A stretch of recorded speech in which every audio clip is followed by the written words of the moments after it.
All right. Uh, welcome everybody to the latest installment of Wild Beer Live Tastings. It's been a long time. It's been a very long time since doing these. A lot of stuff has changed in life, hasn't it? But we're here enjoying some amazing craft beer. And I've just lost my message feed. Bear with me. Sorry. It's all a little bit different nowadays for some reason on Facebook. I have found it. Here we are. All right, so we've got a number of the Wild Beer crew in the watching. It's brilliant. So we've got Arthur and Zoe, Kelly, Hector. Hector is one of the packaging team, and he is, I believe, in the back seat heading up north, enjoying the live tasting. So tonight, thank you so much for purchasing the beer box. I'm kind of just filling a little bit of time right now while more people trickle in.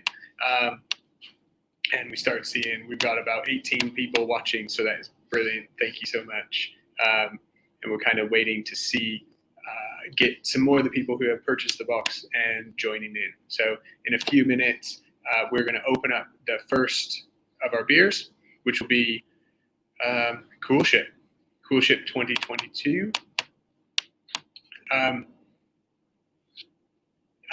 Coolship 2022. And actually, I don't even. So we are going to be celebrating not only the year 2022's first outings of barrel-aged beers, but also celebrating this new sexy bottle that we have produced. Not produced, we haven't produced the bottle, but we have brought it in. Put our launching our beers into it. These are going to be our barrel-aged beers, our premium ones, so expect big flavors, that very quintessential wild beer character to be showing up in these really cool artisan Italian bottles. So you can see that the first one is going to be Coolship 2022.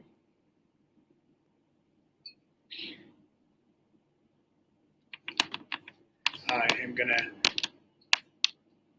without further ado, what is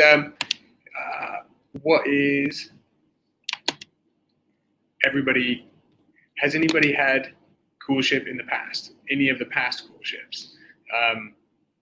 And yes, Scott, yes, we have the heater on.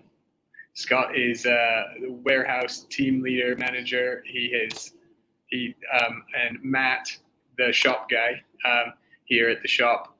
We are in the lovely shop. This is one of the things that we put together in the last couple of years to have real public facing, right, very close to the brewery, not at the brewery, but this is our shop. It's quite fancy. It's rustic, and it really shows off what we do in a really beautiful way, I believe. And Matt does a great job of manning it and keeping everybody informed and doing tastings. I believe it's once a month we do a tasting down here where you can come down near the end of the week and try some of the specials that are coming up. You can try those in person. And on Thursdays, we missed him just by a couple of little bit because he's open a bit later on Thursdays. And you can find our latest releases, some special goodies from some other local producers, old oak barrels around out here as well for planters or rain butts. But let's get, instead of just listening to me ramble, let's get a beer open.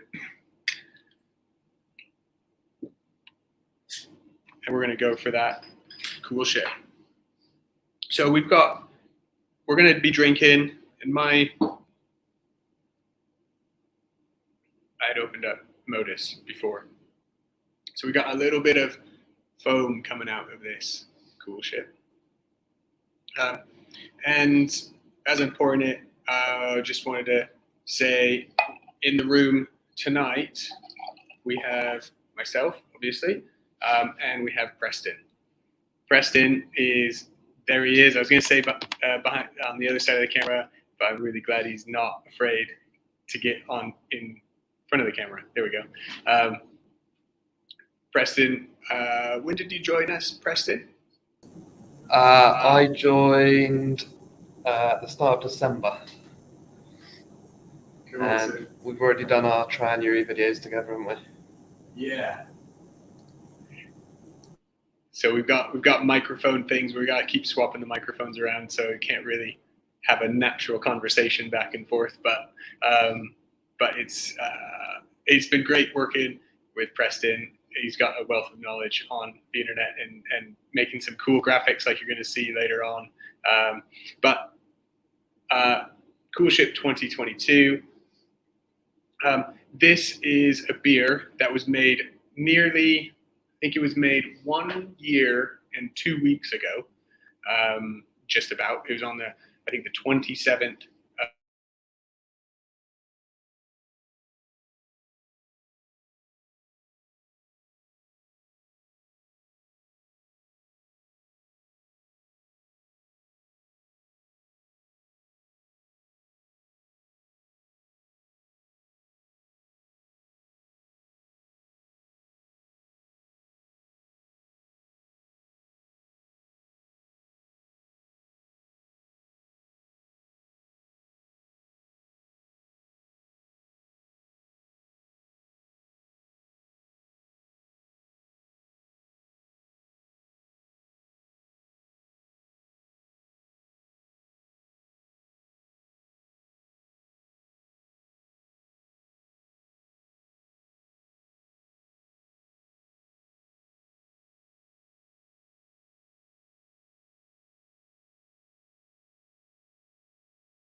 Okay. Real big apologies to everybody. Our Wi-Fi here at our warehouse and our shop had just gone down. Can anybody in the chat, could you give me a thumbs up that we're back on? Something like that, just because so we can have a bit of a confirmation that we're going up and running again. That would be really helpful. That's fairly frustrating.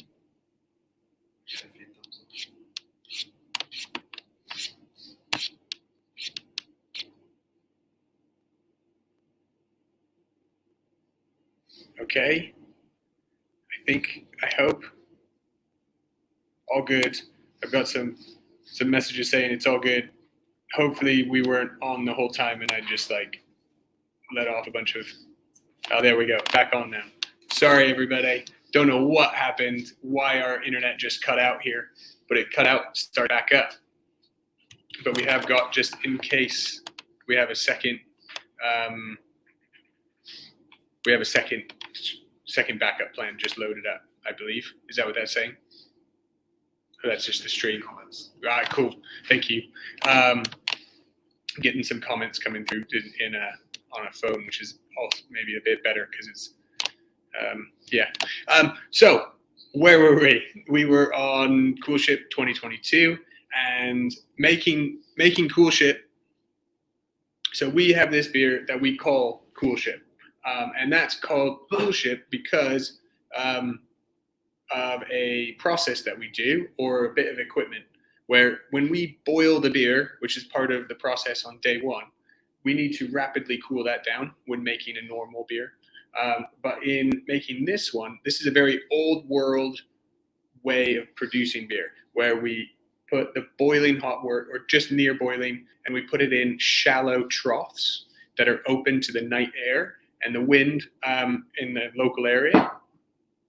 And that allows the local yeast and bacteria to cool it down and to inoculate the beer, which will, over the course of a year to 3 years, ferment the beer and create a really nuanced, sour, wild, tangy character.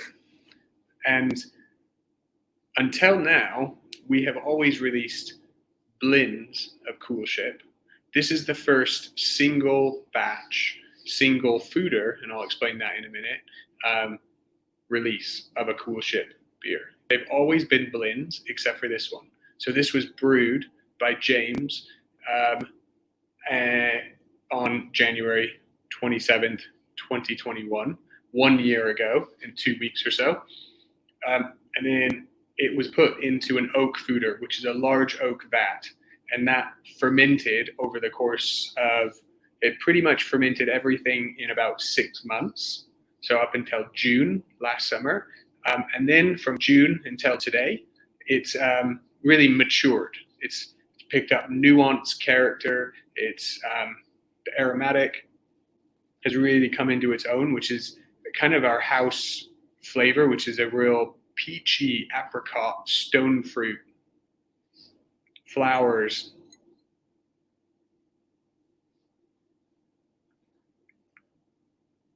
And then in the taste, you get kind of all the citrus fruit, tangy, zesty. I get kind of lime and lemon. What are you guys tasting? How are you guys enjoying it?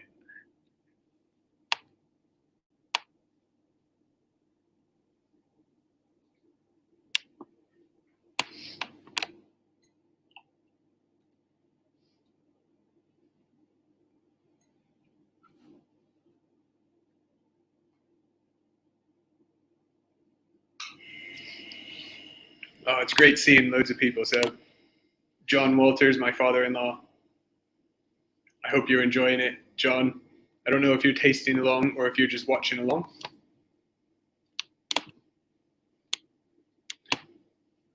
But this beer, we also had an amazing thing where we brewed this beer yesterday. James and Jake, they did some new versions, some new, adaptations, new process of heating up the grain. And it takes a lot of work to make this beer.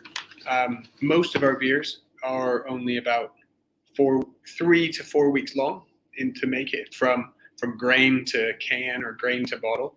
But Coolship will take a year to 3 years. And it's a lot of physical work actually to mix the grain together, because it's done in an old world way. It's 40% wheat, 60% barley. And that means that unmalted wheat gives the yeast and bacteria a lot of food and nutrients for the months and years that it takes to ferment. And that's why we spend so long making that beer. And I really hope you guys like it. This one is it's all the apricots, Andrew says. Exactly. Kelly's getting a little vanilla. That's possibly coming from the wood. That's coming from the fermentation and of the fermentation and the wood character coming through.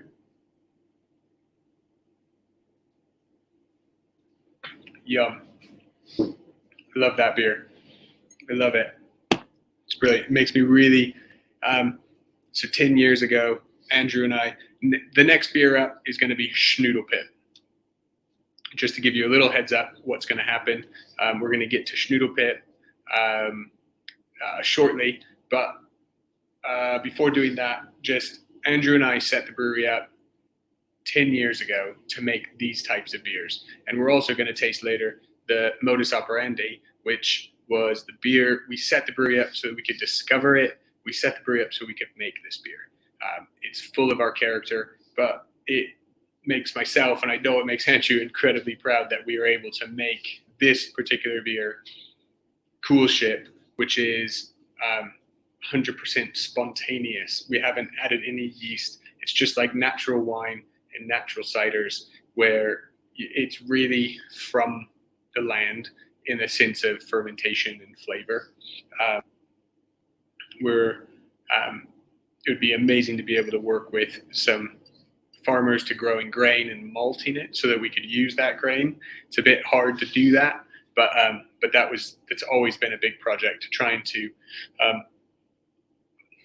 find a way to use the local grain to make it even richer provenance to what we do. What do you think? Should we get into Schnoodlepit, which is such an important collaboration we did in 2015? So let's get into that one, because that one it's a nice segue, because in this batch of Coolship was actually it has 20% of this was blended into Schnoodlepit. So we're going to get that one open.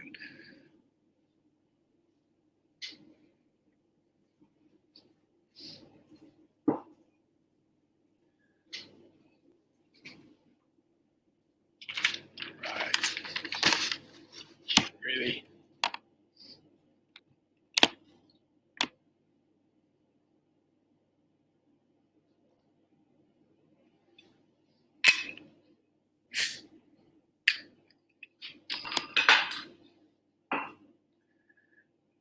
Lovely aroma already coming out of the bottle.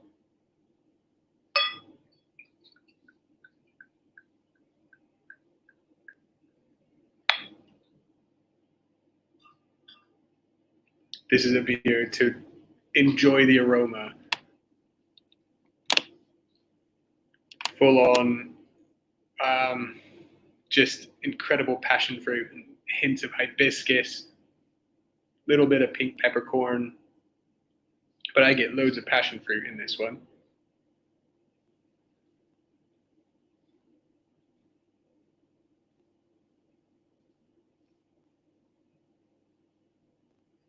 Andrew's saying this is one of the most important beers we've ever made. Andrew Cooper being the co-founder of the Wild Beer Company with myself, and it was such a seminal one that really kicked us into working with other breweries. It's a beer that really captured the imagination of so many people, and we've made it a few times. So the original collaboration was done with a brewer named Kelly Ryan, and Kelly is from New Zealand, and he's back in New Zealand. And this is how I was introduced to him, was making this beer. He was very important in brewing at Thornbridge. And also, so with Kelly Ryan and with Mark Trenter. Mark was setting up his brewery at the time, and his brewery is called Burning Sky. And he taught me so much about brewing through conversations we've had. He helped me overcome some of the things of the brewery and some standard operating procedures, and kind of taught me some things about it. And so it was really a great relationship, great friendship there.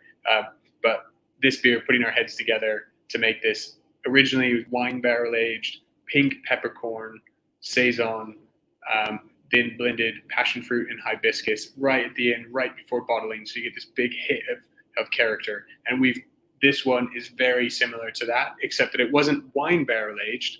It's been aged in a large oak foeder again. 7,000 liters, one big oak tank. This little hints of raspberry in this beer as well, because there was some raspberry in that foeder.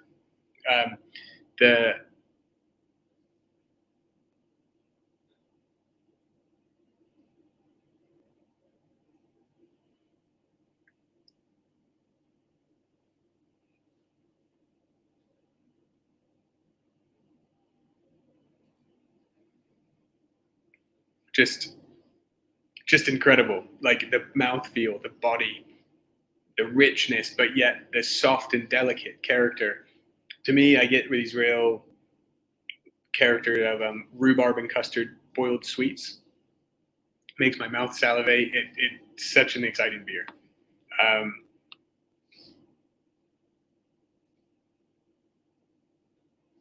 So Barney, you said I wish I understood the relationships between brewers. What do you mean by that? What do you mean by that? Well, at least I'm being a bit thick. I'm not seeing what you're saying, but this is just an incredible tasting beer. I remember on the so James, I'm going to start that whole thing over. This particular blend was really, James did so much work on this beer at the brewery. I'll explain a bit who James is, because these are all beers that he has had so much influence, so much creativity, attention to detail. He's labored and stressed more than anybody at the moment over these particular beers. There he is there. Yes, James, we joke around that we found him amongst the barrels one day and he's never left. So James is the barrel wrangler at the Wild Beer Company, and he and I very much so oversee all the oak barrels and blending and keeping it going. And he came to Andrew and I and said, "Look, we've got this foeder of pink peppercorn saison. It's not working quite right. It's not going in the right direction. How about I'm going to do some trials, blend it with some Coolship, and let's revisit the original Schnoodlepit." And he really nailed it. Called up Mark Tranter. I asked him if he was up for doing it again. Is he happy about that? And he said, "Go for it. Just enjoy the beer." And so we made it, and he's done a knockout job on this one.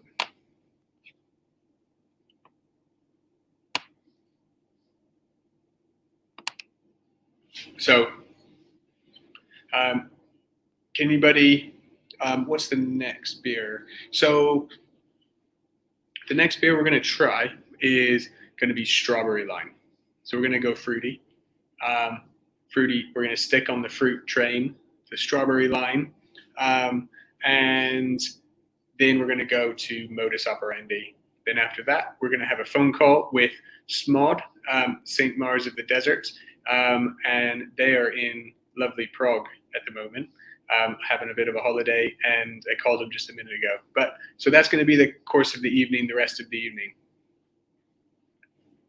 I just want to sit here and drink this one all night.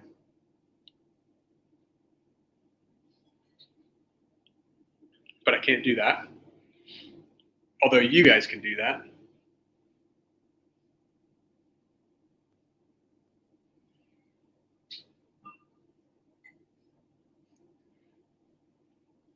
Yeah, Craig, you're absolutely right. This one is less sharp, less sour, less lemony and zingy.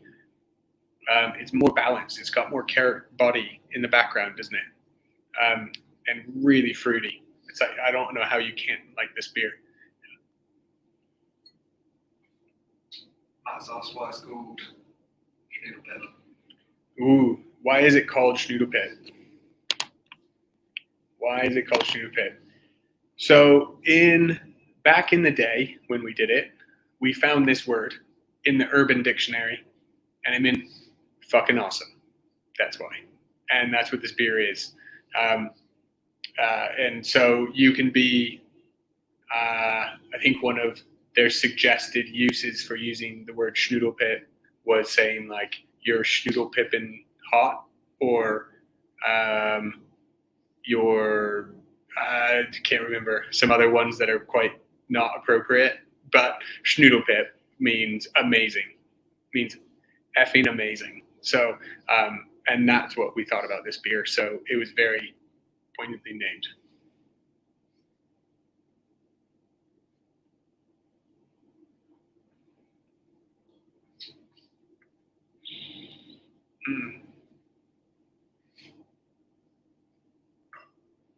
So good.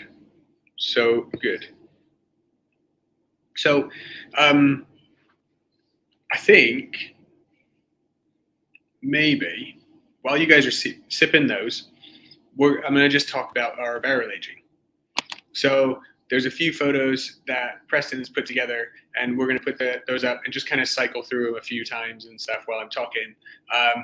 But if you've already, I can't imagine you have downed both those, but the next beer is, and maybe I might even open up Strawberry Line now just to make sure we're keeping things moving, as we're going to be finishing in about, I guess we're finishing in half an hour, so we have some time. But Strawberry Line is going to be the next one while we talk about some barrels. And I'll go into detail about Strawberry Line in a minute, but we just go for this. Affectionately named after the railroad line in Somerset, the Strawberry Line. Maybe it was just a local expression for it, but there's lots of strawberries grown around here, and so it was called the Strawberry Line. Also called the Badger Line. But anyways, barrel aging at the Wild Beer Co. Andrew and I set the brewery up so that we could experiment, so that we could dive in to the world of aging beer for much longer than the standard industrial beer is made, or standard craft beer, really, not just industrial. So in making beer and aging it in oak barrels, this is a really old world and not so uncommon anymore, but almost very few breweries actually barrel age.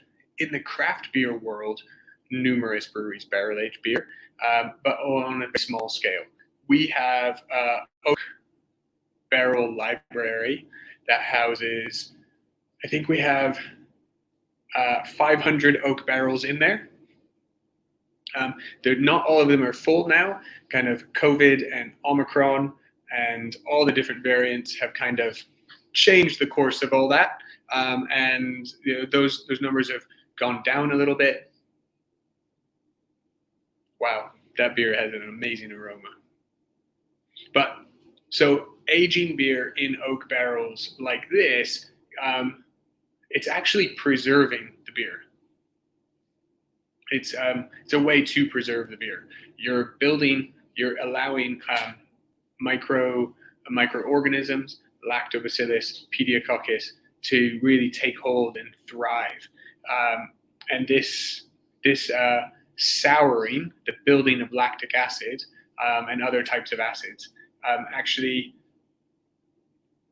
preserve and ward off other, it's already on the rise, other,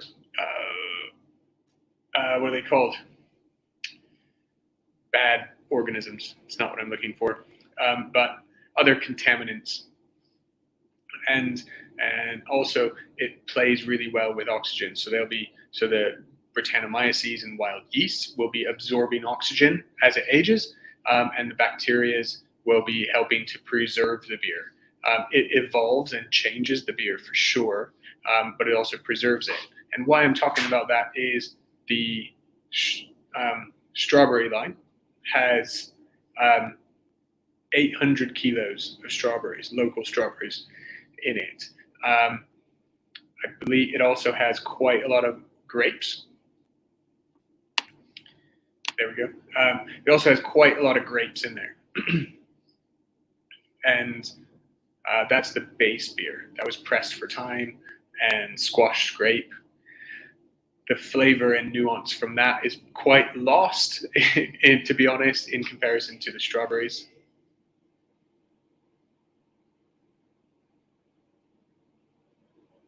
Man.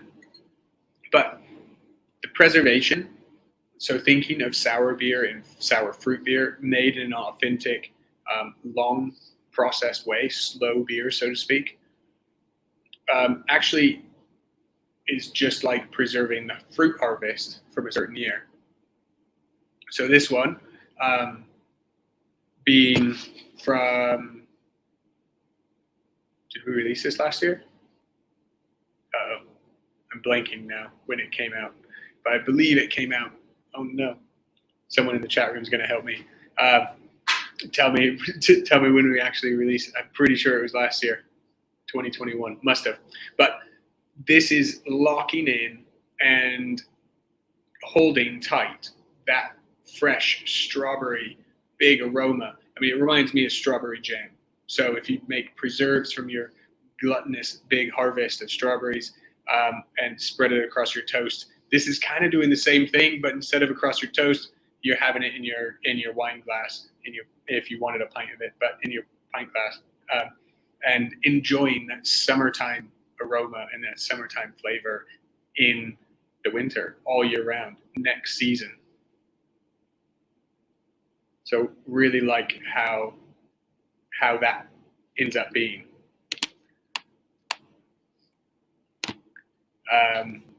How that's like that evolution is, that preservation is something I only really started thinking about it in that way just in the last few years. But barrel aging helps that preservation, and then you always end up wanting to blend beer when you're barrel aging. Sour and wild beer create these really crazy aromatics that are just sometimes really harsh and really rough. I'm just slowing down, just trying to see a couple of these comments as well. Craig is blown away by that strawberry character.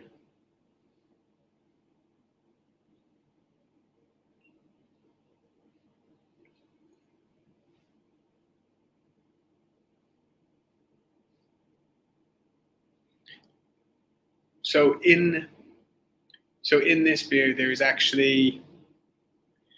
pressed for time and there's squashed grape. Those were brewed on 2 separate times, and they're using very different ingredients. They're brewed across 2 different years. Pressed for time was 2 years old before it got blended with strawberries, and squashed grape, I believe, was older than that. And what that does to the final beer is create nuance and flavor, like a flavor character and a depth of character that is a really long finish. Where with the very first batch of Coolship, you're going to get real kind of like pointed flavor notes, not as depth and not as long as you will with a blended beer. There's always exceptions to this rule, but that's a really great way to think of it. So blending with sour and wild beer is a really great thing. And you're going to really see that in the modus operandi that we're going to get to.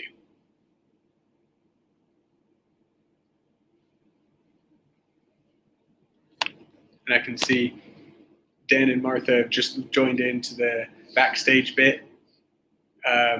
No, don't worry, we're not going to bring you on quite yet, but we're just enjoying to the strawberry beer and the modus just before bringing you guys on. So see you in probably 15 or so minutes.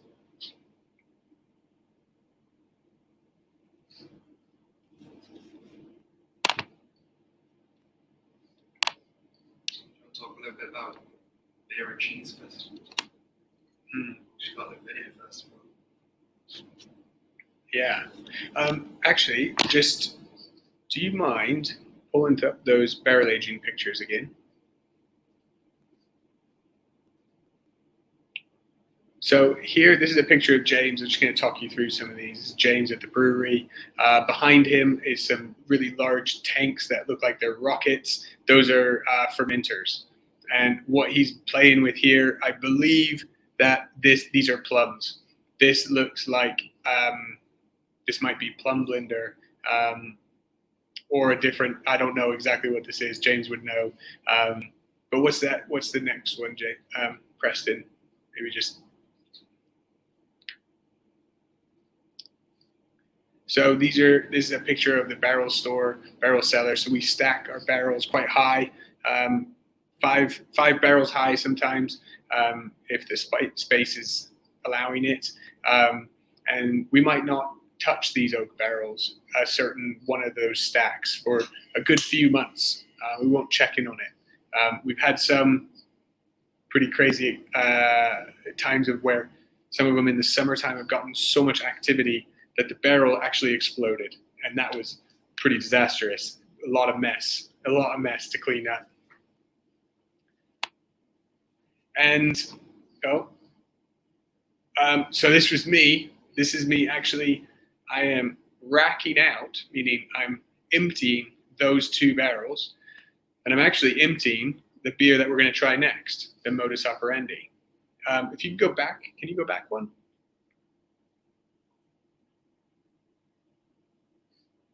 So this is in a minute after the tasting of the Modus Operandi, we're going to watch a quick little beer and cheese video, because we're going to hold the beer and cheese festival this year.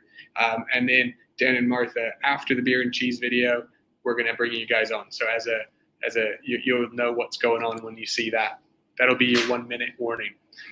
But this is a picture of, I believe it was during one of the last beer and cheese festivals. So you're going to be able to come to the brewery, have tours of the brewery, taste from the oak barrels. James is pulling samples here. We hold like blending sessions where you get to blend your own beer and learn what it does.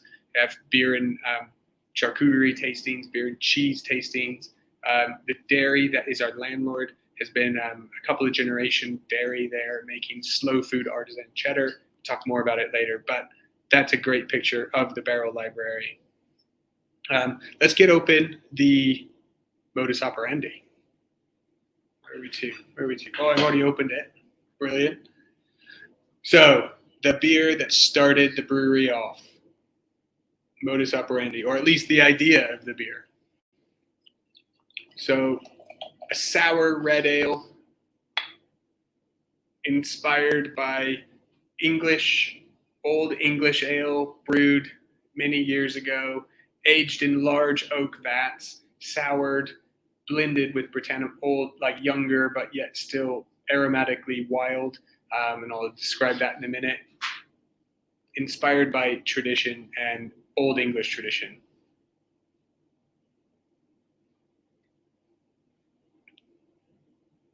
So this particular brew, what's important about Modus is that when we brew it, it doesn't taste anything like this. It's brewed and it tastes like an English old ale. It's malty, it's rich, it's sweet. It's only about 6% alcohol. But once it's done fermenting in those large stainless tanks, it's then aged in 3 different types of barrels. 1, it's aged in wine barrels. 2, it's aged in bourbon barrels. And 3, it's aged in like neutral flavored sour barrels. Those sour barrels impart bacteria and tartness. So, and from the bourbon, and it's from blending that you get the flavors that the bourbon gives, which is like hints of vanilla, some sweet richness and body, and then we find some wine barrels, aged wine barrels of Modus that give kind of a tartness, a vinous, cranberry, red currant type note. And then you're also going to get from the sour barrels, you're going to get the acidity. You're going to get the sour cherry, and the malt of the beer is also coming in, and that's going to give you kind of a pie kind of character. It's sweet, it's kind of chocolate cherry pie note. This one is one of the most complex beers we do. We do it all year round, and it's one of the ones that gives us a real unique offer in the beer world of the UK, is that we make this beer all year round. We pretty much always have it in stock, and it's so fine dining tablecloth restaurants can have it on their beer menus and wine menus, pairing it with duck and beef and wild game. It's amazing with that. I didn't talk through the, or you did do it, the infographic there. that amazing. Preston whipped that up for us. But really just trying to show, one thing I didn't say was wild and sour brewing with barrels. You're no longer a batch brewer. You, like that infographic showed, it said 2016 at the top, and it said 2022, 21 at the bottom. That's because in your bottle of Modus, it has beer that is as old as 2016 and as young as 2021. Now, actually, your exact bottle isn't this blend. Sorry. Yes, it is. The future one. Sorry, I'm thinking about the one we just released today, which is also a bit of a scoop, or tomorrow. Sorry, I need to cough.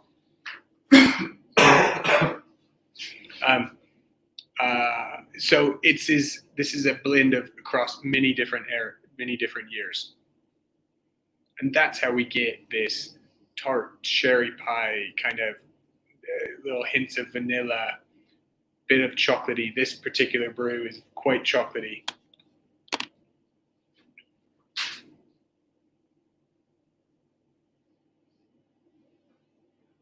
So, great question, Andrew. How does a blending day work? So James, back in the day, myself, but James goes out and he knows the oak barrels amazingly. He knows them like they're little kids. And he goes out and he gets a sample of each barrel that we want to taste. He's able to take a small sample out of each barrel, like 200 mils. And then we have we have about 50 beer glasses out on a table, and we will slowly, and with some spreadsheets, we will taste the beer, write down some notes, kind of really analyze the aroma, the acidity level, the finish, what type of acid is it? Is it sour cherry or is it sour lemons? And then we'll go through all of the oak barrels like that, and we'll with 10 mils at a time, we'll take 10 mils out of one barrel sample, put it in a glass, 10 mils out of another one, put it in a glass, and kind of, I want to say like skillfully and artfully, but kind of real educated guesswork, and time and experience helps you do this.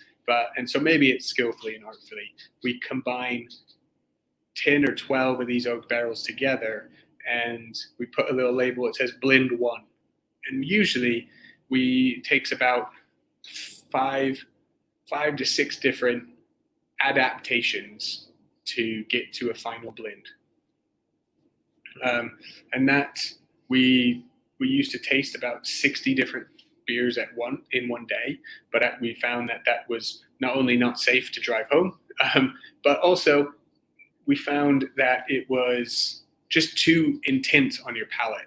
You became exhausted on tasting, because you just after about 20 at most, you really are just like, your palate is fatigued and done. Everything just tastes tart or sour or bland. And once we've decided on a blend, then we will empty it out. And that's what you saw me on that, standing on top of the barrels and with the big stick coming out of one of them. That was a pump sucking the beer out. And that's,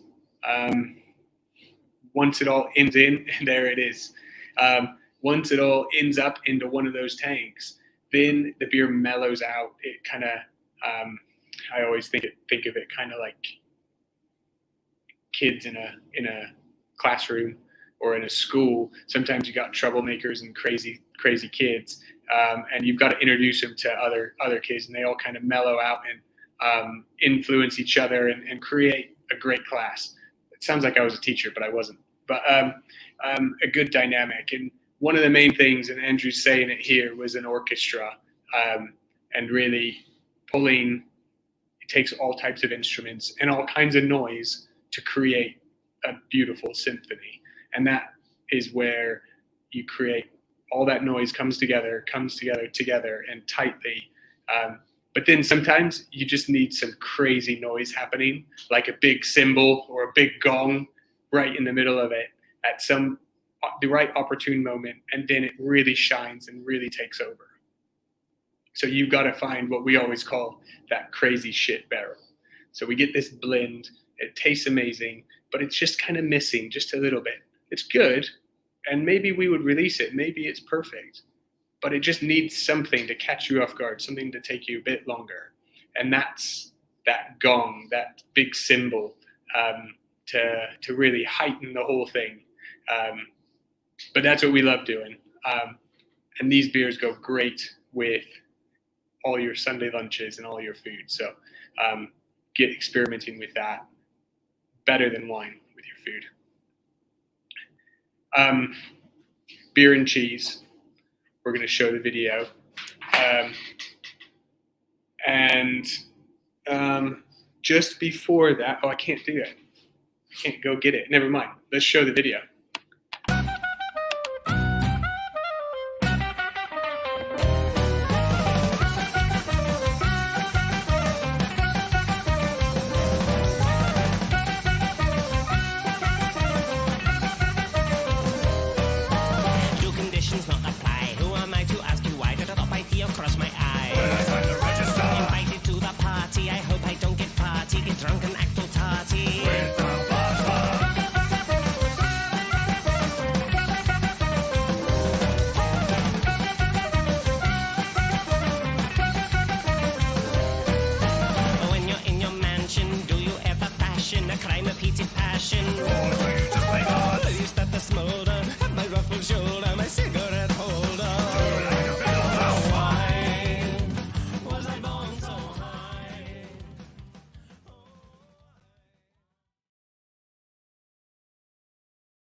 Thank you, everyone, for muting us. Oh.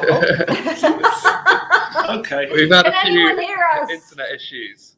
To those of you who can only hear us, we apologize. Oh, They'll be able there's to hear a both of funny us. looking face right Yeah. Hello, Preston.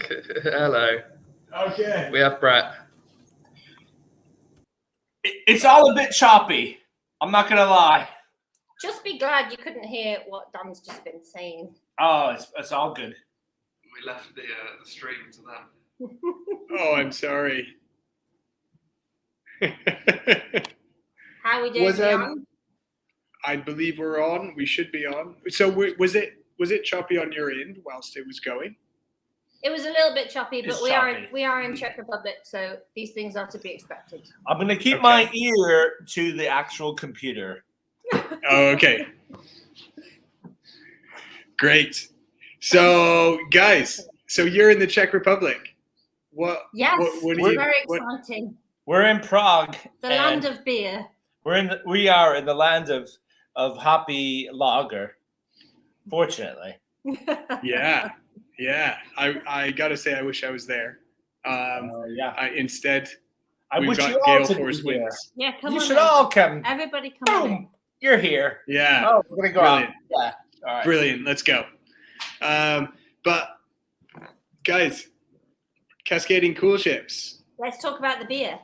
Yeah. What? We brought it with us to the I know. public, so here it Guys, is. thank you. Well-traveled and beautiful beer. Thank you. So, so Martha, you drew it for one before you even open it. It like looks amazing. There you go. Ah, yeah. Let's do this. Let's do this, everyone. In an amazing glass as well. This is a glass. We have these glasses, but this is from Germany. Yeah, this is well, it's a long story, but our buddy Baki, who used to be with us at our last brewery in the US, he helps out with this brewery in the weekends in Germany. Scheubel, That's lovely brewery. Scheubel, absolutely gorgeous little traditional brewery. But we're happy to pour the beer in this glass. We're gonna give Baki some of this beer as well. Bucky's there. Yeah, Baki's here. Say hi, Bucky. Baki. Hi, Rocky. Baki. I love that we're gonna pour it into a champagne glass. This is good, actually. Guinness Book of World Records. He's the oldest ever. How would you say it, Baki? Apprentice. Oldest ever apprentice brewer in Germany. That's an old place, but he's the oldest. Yeah. So There you go. well on Baki. Yeah, well on Baki for that Amazing. Amazing. one. Yeah. So We're really proud of this beer. It was such a great brew day, and it was so great meeting you guys. And the original meeting of what? No, Martha's looking at me like I'm absolutely nuts. Oh yeah, there it is. yeah. Yeah. It was a great brew day. And It Dan was- it showed was me pictures crazy. of the cool ship, and I thought that's crazy. Yeah, That's well, meeting. It Nice, was yeah. it was the idea of James originally was to There he is. yeah. It was this idea of these cascading coolships, and a coolship is one of those things that a lot of people around the world sort of misunderstand in many different ways. It's a magical thing, but one of the most amazing things about it is you can make absolutely clean beer from it, and it's another way of bringing hops into the situation, and in our brewery, we do a lot. That's how we work with it. Yeah, so really, I think the idea behind this beer is really we wanted to make something blending Belgian and American traditions, and we wanted to bring in hops. And so what we do with our coolship up in Sheffield is we use it for hopping. We don't use it for, we occasionally use it for drinking wild beers, but mostly what we use it for is getting the late hop characters. And it's just a really exciting, I think, combination to try and combine that Belgian character, which of course coolships are sort of, we think of them as Belgian, even though they've been used in Germany and England and all over the world. But we think of them mostly as Belgian now, don't we? And bringing in like American sort of modern hop characters into that. And it's a magical way to do it. And I think James's idea really of using is. a Cascading Coolship, where we had two, well, we actually ended up sort of had three Coolships. In the end, Yeah. We were able to have 3 different temperature stages, and it was just huge fun as well to pour beer. Yeah. Well, that wasn't beer. Worked through Yeah. different stages of hops. It was just Yeah. a magical, slightly wacky, brilliant, fun experiment. It was incredibly wacky, and the end result. There you are, then, like pouring loads of hops in. Well, there's I am in one of the cool ships. Yeah, with my- That's definitely definitely you. you. I think Yeah. these days, you know, like we're learning a lot about hops and about how sulfur compounds turn into fruit. You know, I think empirically, a lot of brewers knew that a long time ago. Lambic brewers always knew that those old hops that smelled like cheese would turn into fruit. And Yeah. I know that English brewers age their hops for quite a long time, and in fact, even when they brought over American hops, they would age them for even longer. So that's an interesting Really? idea, isn't it? We might be rediscovering things Rediscovering, that yeah. historical brewers already Yeah. knew. Yeah. And maybe they didn't even put a name to it or a character to it, but we're sort of rediscovering that you can get these lovely, gentle, soft characters. From these low temperature additions post boil. Coolship is a perfect place to add hops. What the rest of the world thinks of is these whirlpool additions, but the Coolship is a better place to do that because DMS, the dimethyl sulfide, the cooked corn, is driven off from that. Yeah. So you can have a cleaner, more fruity beer based on what you're doing. So it's pretty cool. And this is totally based on all of that. Yeah. So, I mean, the backbone of this one is all British barley and oats. So you got like a richer, chewier type character from all that, and with how strong it is.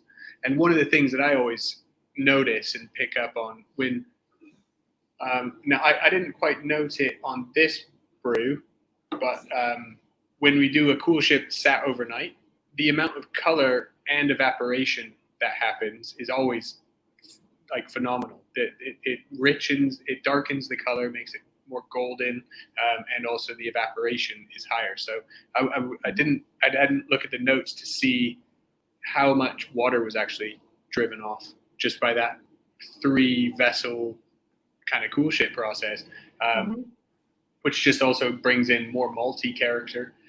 But to make something this strong, for those of the people in the chat online, we're making the beer element, going back to the real basics. Barley and or just grain is to beer just like grapes are to wine.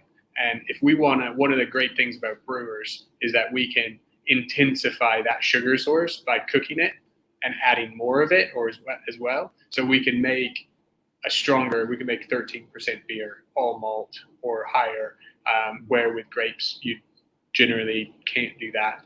Well, you could cook it down, I guess. You could ice distill it, couldn't you? But this, we got 8% alcohol by the time it was all done. And the Coolships, I get this incredible resinous, complex hop character that we don't generally get in the nuance that this is. We don't usually get in our other beers. It's really incredible. Yeah. What my first reaction when I tasted the beer was that I just thought it was magical. There was so much complexity and just so much magic happening, and I just couldn't believe. I really put it down to James's. It was a bit of a crazy idea, and I kind of didn't know if it would work, but it absolutely did. Yeah. And it just, like, I love it because that's what we really try and do is like have these layers of flavor, and that's absolutely what this beer is about: is layers of flavor. And I love that it's got bitterness, it's got alcohol, because often we're a little bit scared where we are. People tend to like a drinking beer. People tend to like to see a slightly lower alcohol beer. And I know James was like, no, we need to go higher. We need to go higher. This is a beer, to me, this is a beer we would have made in America if we're all there. That to Right. me, that's Yeah, how yeah. it feels to me. Yeah. Yeah. So It is at heart, I think. You, Dan, fair enough. Hops, English Yeah. modern brew culture. Yeah. It kind of is an American beer. Yeah. Yeah, this Yeah. would definitely do well in American beer. But it's Yeah. got so much more to it than that. It's not just an IPA. It's There's not, a lot it's of there's a lot of things we can learn from doing this as well. Like it's all there's a beginning here with the cool ship and with adding hops, and we can all have a lot of fun with that, and I think the consumers would like that as well. Right? Yeah, yeah. Hopefully. Um, well, they're out there right now listening. We'll see. Here in Czech Republic, they do open fermentation and they do cool ships. So Yes. it's normal. It's still normal here to do that, and it's even in a small brand new brewery. So it's. I will say though, There's- it's really interesting. We've been in Czech Republic for 3 nights now. We've been drinking, a fair amount of beer, and it's amazing to stick my nose into this beer. Yes. Subtlety. Yeah. We've been drinking. I love Pilsner. Pilsner beers. I love the hop characters of Pilsner. Yeah. It's a whole. I mean, spectrum. I'm trying living in Germany yeah. for the last 3 years. Yeah. So, yeah, you should get it. Yeah. Yeah, try living in Germany for the last 3 years. Where you drink more beers, and then the packets here send me a care package of beers with like a West Coast style IPA or something like that, or a mixed fermentation beer, and wow. It's Monsieur something. Baki. That's Monsieur Baki. Okay. All right. But I'll leave it at that. But yeah, it's cool. I forget that like you get stuck in a tunnel and then sometimes like yeah. Cool. So, guys, this beer has been. It's definitely a dream to be. That's way too romantic of a thing to say. It was a dream to be able to make something with you, connive up a beer. It was real. I had one of your beers in America. I had one of your beers here in the UK that were really inspiring to me, and as pretty little things. And those around. You guys may have frozen. Oh, there we are. And so it's always been. It's great to look back and to be able to go, well, I got to make and learn some stuff from you guys, and be able to also create an opportunity for all of us to learn some new things together. So thank you for being so generous with your knowledge and your time and being great people. Can you tell us about your place up north? Tell us about your can people come visit your brewery? Yeah, so we have a small brewery. We're only 10 hectoliters. Our fermenters are slightly bigger, so we can brew multiple times, but it is tiny. So if you don't see our beers out there in the world, that's why. We are genuinely tiny. We do have a tap room, and we'd love you to visit if you're ever in Sheffield. We're not in the city centre. We're out in the sticks, but we're a lovely walk along the canal. You can see kingfishers. Minutes away. Minutes away. Yeah. It's proper beer culture. It's like very you'll enjoy it if you've been anywhere around the world drinking beer. You're gonna love our place. We've been all around the world drinking beer, and we love beer. Yeah, and we love beer people, and we'd love to have you. We do the table service, so it's some of the worst table service you'll ever have. Yeah. But it's actually us, and so So you can say hi, and that's great. You know who to blame. Yeah, you know who to there's blame. no problems there. We're right there. And we left the U.S. to do something that was interesting and beautiful, and we feel like we're doing it right now. So it requires people to come up and actually drink and enjoy the experience. So we'd love to have you. If you're into beer, come on up. We will serve you as best as we can. We'll be friendly, and we won't pour bad beer for you. If you think it's bad, well, then there's a lot else to do in Sheffield if you like. Well, I haven't had a bad beer from you guys. Yeah, I haven't had a bad beer from you guys. So. That's super cool. Cheers, everyone. Cheers. Thank you so much, and enjoy the rest of the time. Thank in you. Czech Republic. We will.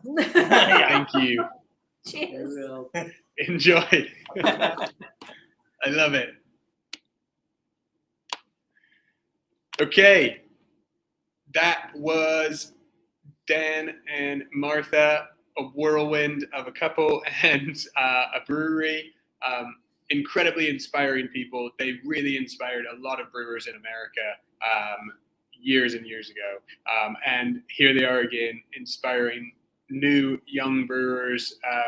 Not that I'm necessarily young anymore, but the younger generation of breweries coming up and making new beers again, getting new themselves, finding new inspirations. It's amazing.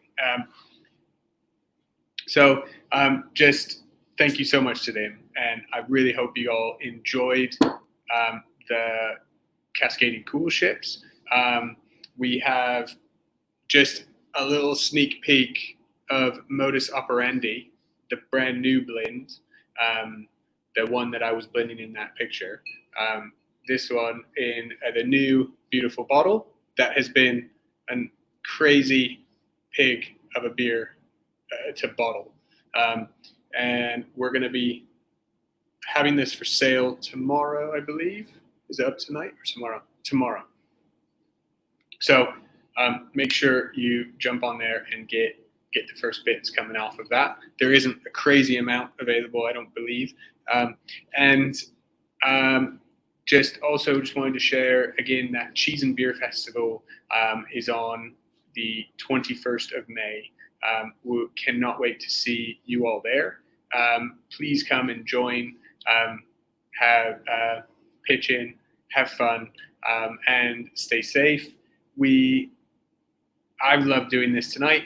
Can't wait to do some more and have some more guests, share some stuff with share some of stories and insights from our team, introduce you to the rest of the team from the brewery. Thank you all so much and have lots of fun. Bye.